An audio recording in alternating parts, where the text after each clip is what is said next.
Visiting Seattle without a car? Or would you like your guests to get the genuine Emerald City experience? Consider using public transportation, free of driving, traffic, and parking fees. Start by catching almost any Metro bus headed downtown to Seattle's Central Business District at 4th and Westlake. Community Transit, north of the city, also has buses to downtown Seattle. Coming from the airport, ride in on the Link Light Rail. Beginning on the Olympic Peninsula, take a ferry. The Sounder commuter train connects Everett to Tacoma during rush hours, and if you arrived on a cruise, you're already on the tour route. Westlake Center at 5th and Pine is a good place to start, especially if you arrived in the tunnel on Link Light Rail or a combination gas-electric bus. The tunnel is designed in Metro's retro deco motif. Here below Westlake and 5th Avenue, you'll find transit maps and schedules to other city features like Route number 124 to Boeing's Museum of Flight, or the Ballard Locks on Bus Route 17. Also in the tunnel are weather-protected underground entrances to Macy's and the flagship store for Nordstrom. Swedish immigrant John W. Nordstrom, after a successful stint in the Klondike Gold Rush, opened his first Seattle shoe store in 1901. Today, still known for footwear, clothing, and customer service, dress it up or dress it down. There are over 200 Nordstrom stores located in 26 states. Across 5th Avenue is Westlake Center, an urban specialty mall, with an international food court and the downtown terminus for the monorail to Seattle Center. Built for the 1962 World's Fair by the Swedish Alweg Corporation, the futuristic monorail will whisk your group to the Seattle Center House food court. Only in Seattle can you ride on a monorail train from one food court to another. There's plenty to see and do at the Seattle Center. Everybody's planning to see Seattle's spectacular World's Fair. So pack up your family and head for the fair in Seattle. Welcome to the future and all the wonders of the 21st century in the greatest preview the world has ever seen. Take a way ahead look at tomorrow, just as if you were there. A half-century ago, this was the site of a jewel box-sized world exhibition, forecasting lifestyle in a futuristic Century 21. Before that, the Duwamish Indians hosted potlatches on this marshy ground. Early settlers called it the Prairie. In 1928, Seattle built its new Civic Auditorium here, funded in part by a bequest from Old Town saloon keeper James Osborne. The Civic Auditorium, once referred to as the house that Suds built, was refaced as the Opera House for the 1962 World's Fair. Still retaining its well-built original 1928 superstructure, the building was born again in 2003 as the Marion Oliver McCaw Hall, home to the Seattle Opera and the Pacific Northwest Ballet. No longer the Prairie, this acreage is now known as the Seattle Center, the city's center for arts, culture, and science. Visitors will recognize the Space Needle, an easy-to-spot Seattle icon. Board the Needle's elevator, ride 520 feet in 41 seconds to the observation deck and restaurant. On a clear day, Mount Rainier can be seen from the Needle, though it's 80 miles to the southeast. Clear weather is when locals often greet one another by saying, "The mountain's out." The fair's United States Pavilion has become the Pacific Science Center, with its towers, fountains, and reflecting pools. It resembles a 21st century think tank. This is a child-mesmerizing playground of interactive science. There are animatronic dinosaurs, a tropical butterfly house, an IMAX theater, and exhibits both indoors and out. It's a hands-on fun stop for the kid in all of it. The Seattle Center grounds is also home to the world-famous Seattle Children's Theater, the Children's Museum, arts festivals like Bumbershoot, Folklife, and the ever-popular Bite of Seattle. For sports fans, there's the Key Arena, home to the Seattle Storm women's basketball team, and the Rat City Roller Girls.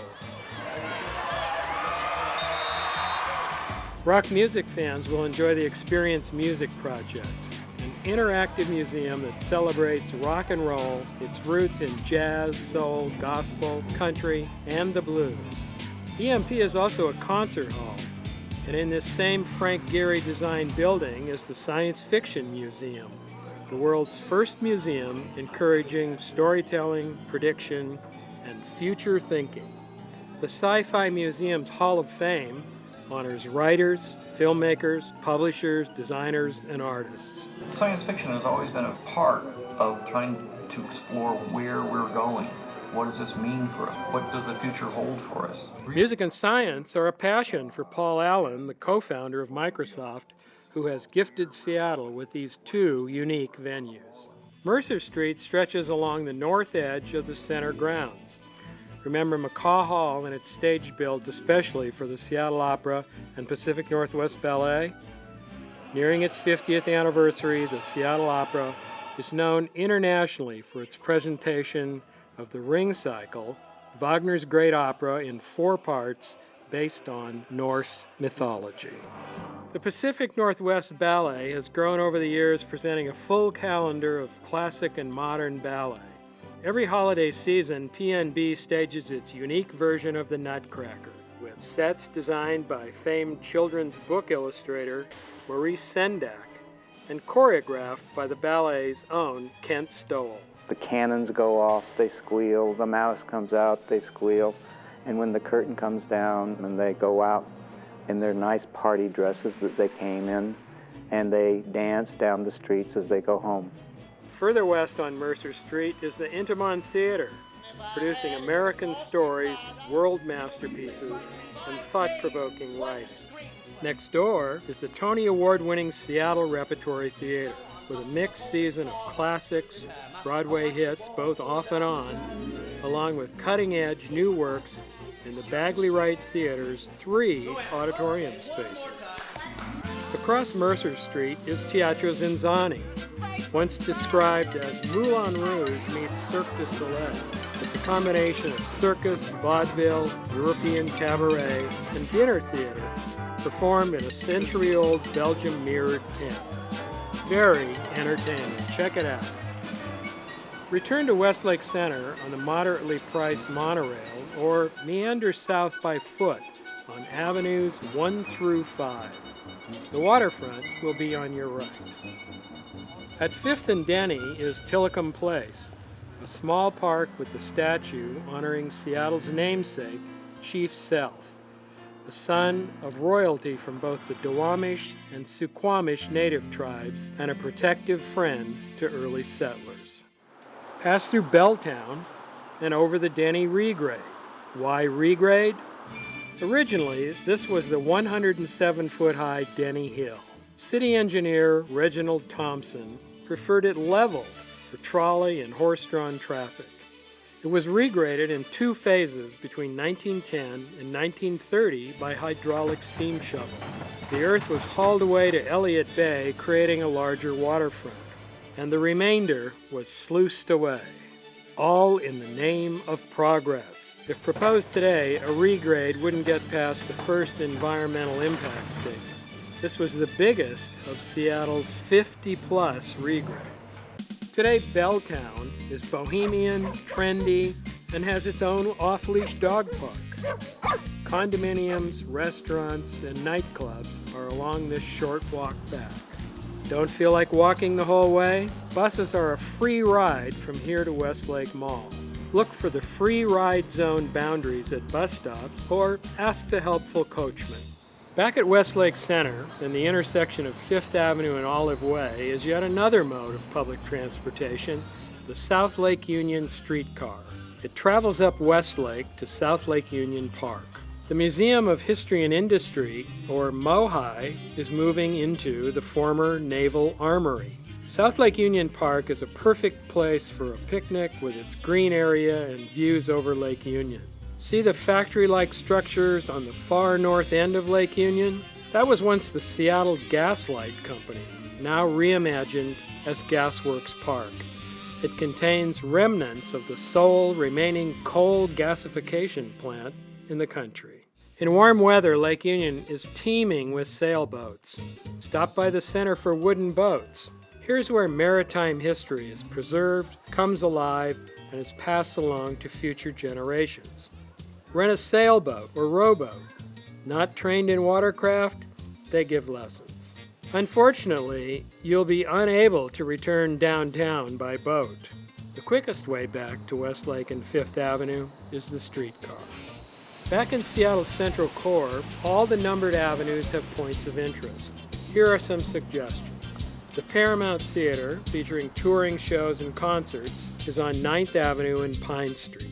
The Washington State Convention Center and Visitors Bureau at 8th and Pike is a good place to get free local maps and questions answered. On 7th Avenue at Union Street is A Contemporary Theater, or ACT, dedicated to producing work with promising playwrights and local performing artists in its 4 performance spaces. There's something to see all year long at ACT. Located between 6th and 9th Avenues, Freeway Park is bounded on the north by Union Street and on the south by Spring Street. Built as a lid to reduce noise from Interstate 5, the park is a mixture of greenery, brutalist architecture, and waterfalls. Its 5 acres provide a green space seemingly out of the city and a perfect spot for a picnic lunch.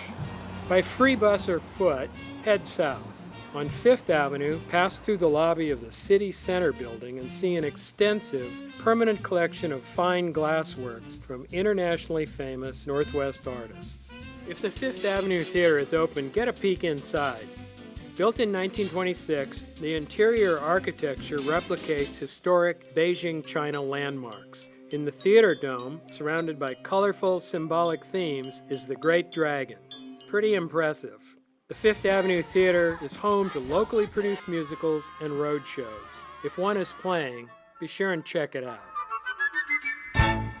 Across Fifth Avenue is Seattle's dagger in the ground, the Rainier Tower.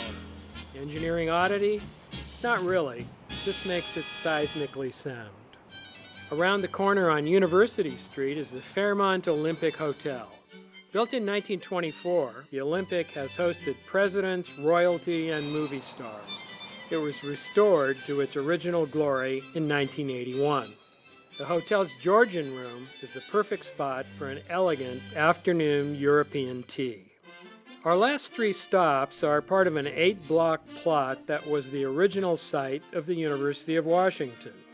UW moved to its current location, northeast of Lake Union, in 1909, following the Alaska-Yukon Pacific Exposition, Seattle's first World's Fair. The exposition's landmark fountain is still in service on the University of Washington campus. To get to the university, hop on Metro buses 71 to 73, leaving Westlake Center. This is not a free bus. Back on our downtown Seattle tour, walk down University Street toward the water to 3rd Avenue. Look up to see historic architectural details along the way. At 3rd Avenue and University Street is the Seattle Tower. Opened in 1929 as the Northern Life Tower, it's a 27-story skyscraper and Seattle's first Art Deco tower. Art Deco echoed the machine age, transportation, and the power of electricity. The Seattle Tower's distinctive exterior is clad in 33 shades of brick, which lightens from the bottom to the top, said to have been inspired by the area's snow-capped mountains. Inside the tower's lobby is a bronze relief clearly showing Seattle as the gateway to the Pacific Rim. Catty-corner to the Seattle Tower is the Seattle Symphony's Benaroya Hall and Memorial Gardens. Free tours inside are at noon on Tuesdays and Fridays. Call ahead to arrange free demonstrations of the Seattle Symphony's 4,490-pipe Wattgen concert organ. On the lower level is Sound Bridge. Children and families will enjoy musical storytelling, the instrument petting zoo, or become an interactive virtual symphony conductor. Free for children under 5. The Hammering Man sculpture at First Avenue and University Street is your invitation to the Seattle Art Museum. Drop in to see extensive permanent collections, exciting international exhibitions, and a diverse lineup of programs. Admission is free on the first Thursday of the month. It coincides with the First Thursday Art Gallery openings in Pioneer Square later in our tour. The Seattle Asian Art Museum is located in Volunteer Park on Capitol Hill. You can get there from Westlake Center on bus route number 10. Continuing south and switching avenues is Seattle's Central Library at 4th and Spring Street. The glass and steel structure designed by Rem Koolhaas opened in 2004 and has great views from the top floor. Use the free computers and local tourist books to fill in your city adventure. This is Seattle's 3rd Central Library building on this site. Across 4th Avenue is the Seafirst Tower, now known as Safeco Tower. At 50 stories, it was Seattle's first Class A modern skyscraper. But of course, longtime Seattleites know it as the box the Space Needle came in. This was really Seattle's first major modern skyscraper. There's these 4 mammoth columns on each corner of the building. They're carrying a huge amount of weight, but as you go higher and higher, they're carrying less and less weight. So functionally, they don't need to be as big. What it actually does for you is it exaggerates the verticality of the building and makes it feel even taller than it is. So it's this great example to me of taking a modernistic principle and having it serve the building beautifully. This building was built in 1969. That's the reason it's the box the Space Needle came in. 1962, they built the Space Needle. Big thing on Seattle skyline. 1969, they built this big black box. And it does indeed look like the two would fit together. You can learn more about the city's historic buildings by taking Seattle Architecture Foundation's walking tours. Further south on 2nd Avenue, the older building with the pointy top is Smith Tower, Seattle's first steel and masonry skyscraper. Completed in 1914 at 522 feet and 42 stories, this was the dream of Cornelius Smith of Smith Corona typewriter fame. He wanted to build the West Coast's tallest building. He also wanted a fireproof structure because the Great Seattle Fire was only 25 years earlier. More on the fire later. Office doors and window trim are steel and hand-finished to resemble highly grained mahogany. You can still take an original manually operated elevator to the Chinese room and observation deck. Watch the floors go by. The jewel of the Smith Tower is the Chinese room on the 35th floor. The room's ornate carved wood and porcelain ceiling and the elaborately carved black wood furniture were gifts to Mr. Smith from the Empress of China. Look north from the catwalk and see the areas you've covered.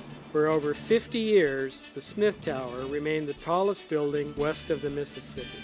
It's now in the shadow of the Columbia Tower, the city's current tallest building at 76 stories, built in 1985.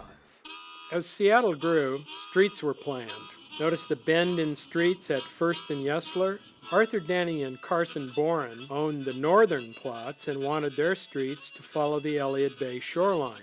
David Doc Maynard, owner of the southern plots, favored a grid based on the cardinal directions of north, south, east, and west. So they compromised at Yesler's Mill. Seattle was incorporated in 1869. By 1889, the population had grown to 25,000. On June 6 of that year, a carpenter was boiling glue when the pot burst into flames. The floors, covered with wood chips and turpentine, ignited and fire spread quickly to the surrounding buildings. Volunteer firemen couldn't hold it back. When the Great Seattle Fire had burned out, over 32 city blocks had been destroyed, yet no lives were lost. Businesses were eager to rebuild faster than the city could raise the new street levels above the tide flats. And this leads us to Bill Speidel's Underground Tour, starting at Doc Maynard's First and Yesler Tavern. Follow me this way. Guys, we're about to go down into the Corn Building, and that's KORN. What happened was that the city was at a lower level, In 1889, the entire town burned down.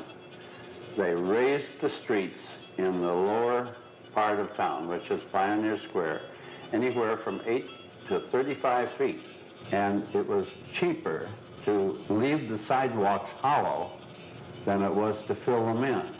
And 80 years or more later, we kept wandering around these old abandoned sidewalks, and the public curiosity was out of this world.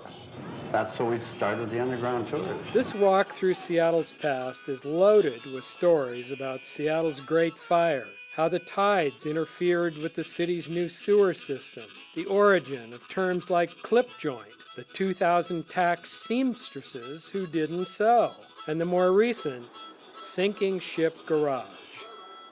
We like to say a walk through Seattle's past. The New York Times referred to the underground tours as the most authentically crummy tour in the United States. What you do is you see the old busted windows, the storefronts the way they were.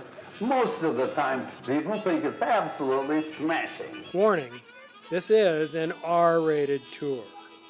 After the fire, Seattle's population grew to 50,000. In 1909, an ornate iron and glass pergola was built at the corner of First Avenue and Yesler Way. Its purpose was to greet visitors to that year's Alaska-Yukon Pacific Exposition and provide a waiting area for the Yesler and James Street cable car. Pioneer Square is now home to restaurants, clubs, unusual specialty shops, and art galleries. Along Occidental Street, watch glass being made at the Glass House Studio. The first Thursday gallery walk happens monthly at Pioneer Square's Occidental Park. This is the night that the neighborhood's art galleries open new shows and introduce their artists. Between 1st and 2nd Avenue, unrepresented artists display an array of work, some being made on the spot. For a little solitude, retreat into Waterfall Gardens at 2nd Avenue and Main Street. This small enclosed park, with its 5,000 gallons per minute rushing waterfall, was a gift to the city by the Casey Foundation, honoring the employees of the United Parcel Service. It was on this very site, in 1907, that Mr. Casey started his bicycle messenger service, and it has grown to become UPS. Across from the falls at 2nd and Main is the Last Resort Fire Department. Housed on the first floor of this 1928 10-bay fire station, this free museum displays early firefighting equipment, like an early hand pumper, a horse-drawn steamer, a mid-20th century Kenworth fire truck, a Mack pumper rig, and more. Though the station's replacement is nearby, the upper floors are still in use by the Seattle Fire Department's administrative staff and the on-duty deputy chief. Occidental Park's Fallen Firefighter Memorial is a short walk away. Another storefront of history in Pioneer Square is the Klondike Gold Rush Museum at 2nd and Jackson. It's considered to be one of the smallest U.S. national parks. 8 years after the fire, in 1897, the Yukon Gold Rush brought 100,000 adventurers to town, outfitting them for Alaskan riches. Leave your gold at home. This museum is free, offering exhibits, demonstrations, and ranger-led tours. At 3rd and Main, experience law enforcement history at the Seattle Metropolitan Police Museum. Dating back to the 1880s are photos, documents, uniforms, weaponry, as well as information on some of the area's most notorious crime cases. By now, you should see the 245-foot King Street Station clock tower, modeled after Venice, Italy's San Marco Bell Tower. The restored train station, over 100 years old, is still in use by Amtrak and the Sounder commuter train. For many years, this was the entry and exit point for early Seattleites. The others arrived and left, presumably, by boat. Across 4th Avenue is the renovated Union Station, headquarters for Sound Transit, and platform for the Metro Tunnel gas-electric buses and Link Light rail to downtown. Behind the train stations are Seattle stadiums. Quest Field is home to the Seattle Seahawks and Sounders. The Seattle Mariners play at Safeco Field. Heading east on Jackson Street, a one-block walk up the hill, is the International District. Seattle has the third largest Asian population on the West Coast, and the International District represents those cultures. There are specialty shops, Asian markets, and restaurants. If you're here in the late morning, don't have some humdrum lunch. Instead, enjoy a dim sum brunch. Served in many of the restaurants, this buffet is carted to your table. The individual portions of dim sum include various types of steamed buns, dumplings containing beef, chicken, pork, prawns, or vegetarian fillings. Be sure and try the hum bao. Your wait person will keep your tab either on paper or by counting the size and shape of the little plates left on the table. In a converted Chinese immigrant hotel at 8th Avenue and King Street is the Wing Luke Museum of the Asian Pacific Experience. Wing Luke was Seattle's first Asian city council person. The Wing Luke displays stories of survival, success, compassion, and hope. The immigrant hotel rooms are staged as they once appeared. There are continually changing exhibits of art, textiles, photos, and displays of Asian American history. Are you ready to shop overseas? Uwajimaya is the place to go in the International District for variety. It's the largest Japanese supermarket in the Pacific Northwest. From meat and produce sections to a fresh seafood market with live tanks, Uwajimaya also serves takeout food. Fine artwork, books, kitchenware, kimonos, and fabrics can also be found at Uwajimaya. In 1928, Fujimatsu Moriguchi began his business in Tacoma, Washington. After World War II internment, he reopened his store in the Japantown area of the International District.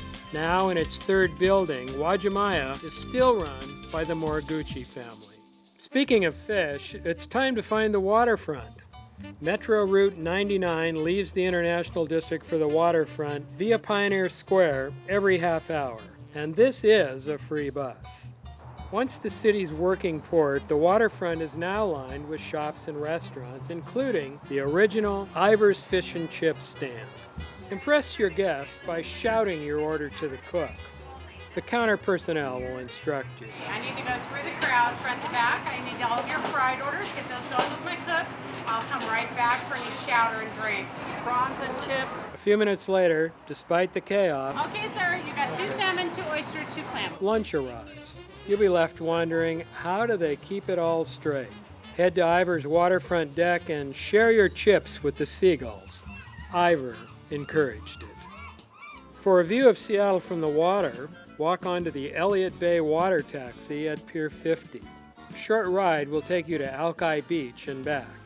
If you've been on the underground tour, Alki Beach is where Seattle's pioneers landed and spent an unbearably cold winter in 1851.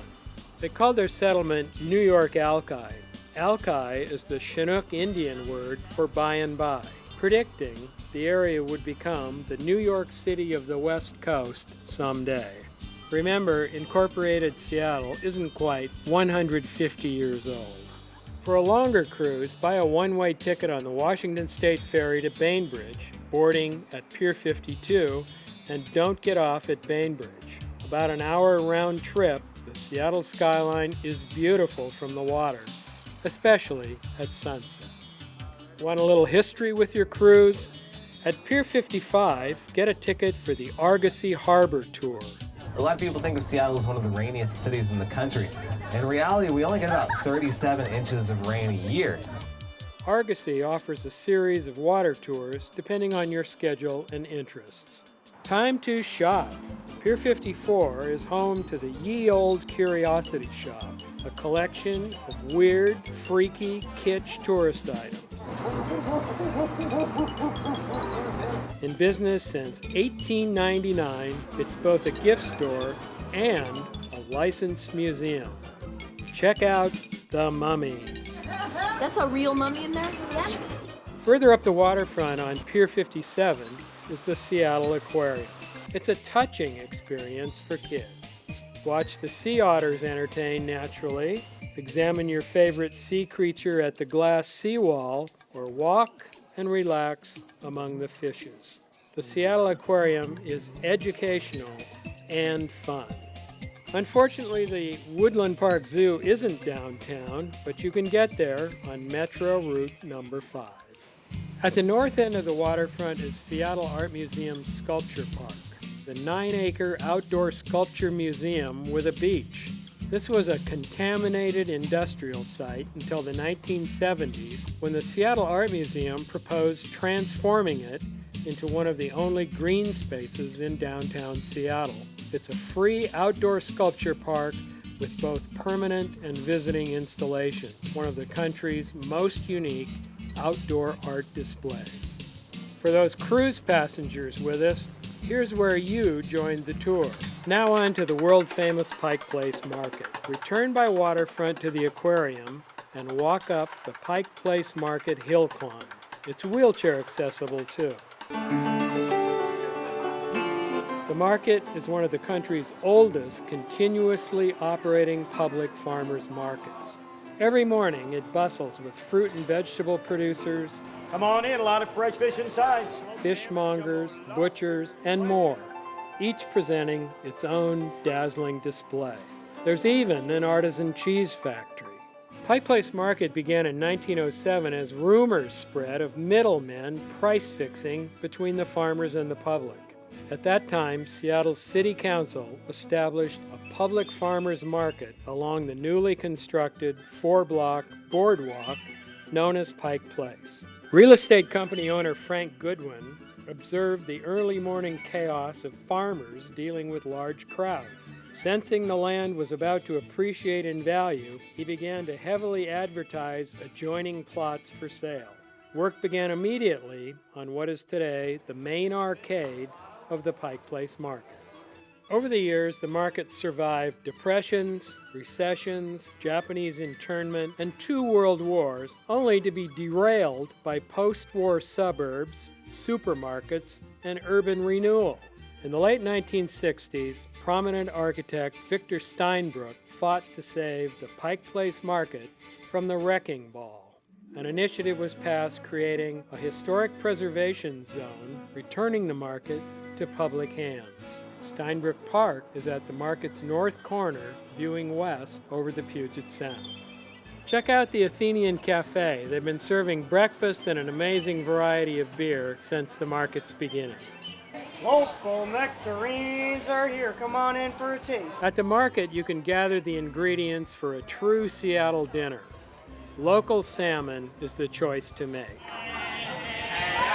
Beyond the fresh fish and produce, the market offers handmade art, crafts, and the bronze piggy bank, an icon and rendezvous spot under the clock. Excluding Boeing and Microsoft, nothing in the world says the Great Northwest like Starbucks coffee. The first of thousands worldwide, this is their only store sporting the original logo. Can you spot the difference? Following this full Seattle day of no parking or traffic, double tall latte and groceries in hand, head up Pike Street to your favorite public transportation. Return home and prepare your guests an unforgettable dinner. Of course, this semi-walking tour can be altered to your schedule and interests. Seeing a little or a lot, Seattle's central core is vibrant and historic all at the same time. But there's one more place to visit. Go to seattle.gov/visiting for more information on these sites, maps, and transportation schedules. Enjoy your visit to the Emerald City.